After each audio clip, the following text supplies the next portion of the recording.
The ragged man said he'd take 5 Mercedes trucks. They laughed, but it was their biggest mistake.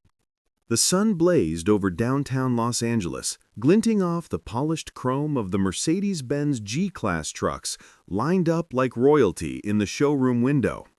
Inside, the air hummed with quiet luxury, leather, espresso, and the faint scent of money. 3 impeccably dressed saleswomen stood near the reception desk, their designer suits crisp, heels clicking softly on marble floors. One, with silver hoop earrings and a smirk that never quite left her lips, scrolled through her phone. They were used to billionaires, celebrities, and influencers, but never him. He walked in like a storm cloud in human form. His boots were scuffed beyond repair, his jeans frayed at the knees, and his flannel shirt hung loose, stained with what looked like motor oil. A worn-out duffel bag slung over his shoulder clinked faintly with every step. The air conditioning seemed to flinch as he crossed the threshold. "Afternoon," he said, voice rough but calm. "I'd like to buy 5 G-Wagons." Silence. Then laughter. The woman with the silver hair let out a sharp, dismissive chuckle. 5? Sir, this isn't a toy store. These trucks start at over $150,000 each. "I know," he replied evenly. "I'll take 'em in matte black, with the off-road package." Another saleswoman, arms crossed, raised an eyebrow. "Do you even know what a G-Wagon is?" "I drove one through the Khyber Pass in '09, before I lost everything." That gave them pause, but only for a second.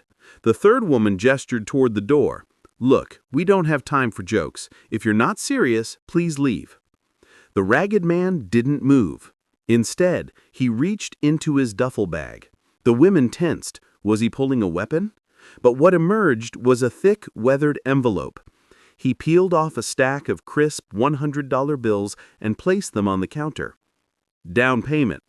The silver hoop woman scoffed. "That's barely enough for 1 tire." Without a word, he pulled out a second envelope, then a third, and then from a hidden inner pocket, a black Amex Centurion card, reserved only for those with liquid assets in the tens of millions.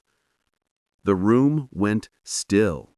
One of the women, the youngest, blinked. Is that real?" He nodded. "I just sold my oil field in Texas. Cash deal. Closed this morning." Suddenly, everything clicked. The calluses on his hands weren't from poverty. They were from decades of hard work. The oil stains, from checking his own rigs. The duffel bag, not a sign of homelessness, but of a man who'd spent the last week sleeping in motels while finalizing the biggest deal of his life.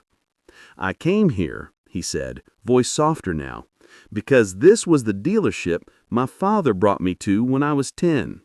He told me, 'One day, son, you'll walk in here not to dream, but to buy.' He passed last year. I promised him I'd keep my word." The women stood frozen, shame creeping into their faces. The one who'd laughed the loudest now looked away, her cheeks burning. The manager, alerted by the commotion, rushed over. "Sir, my apologies for any misunderstanding. How may we assist?" "I'd like to speak with someone who treats every customer with respect, but I'll still buy the trucks, all 5. He turned to the youngest saleswoman, the one who hadn't laughed, who'd simply watched with quiet curiosity. "You, what's your name?" "Lena," she whispered. "Lena, you'll help me. The others can go." What followed wasn't just a sale, it was a reckoning. As Lena guided him through configurations, the man asked about her dreams. She confessed she wanted to open a shelter for unhoused veterans. He listened intently. When the paperwork was signed, $750,000 in total, he didn't just hand over a card, he wrote a second check. "For your shelter. Start small, but start today." Tears welled in Lena's eyes. Why are you doing this?" "Because 10 years ago, I was sleeping under a bridge in Houston. A stranger bought me a meal and told me my life wasn't over. Today, I get to be that stranger." The other two women watched from a distance, stunned into silence.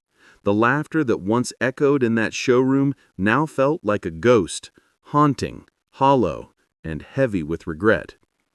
As the ragged man walked out, keys to his new fleet jingling in his pocket, he paused at the door. "Never judge a man by his boots," he said without turning. "Sometimes they've walked farther than you'll ever know."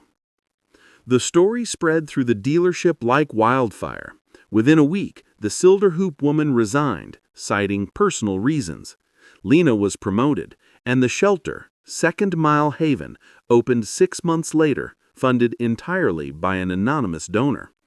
But those who were there that day never forgot the lesson written in oil stains and humility. True wealth isn't measured in cars or cash, but in kindness, resilience, and the grace to see beyond the surface. So next time someone walks into your world looking broken, remember the ragged man and ask yourself, what if they're not what they seem?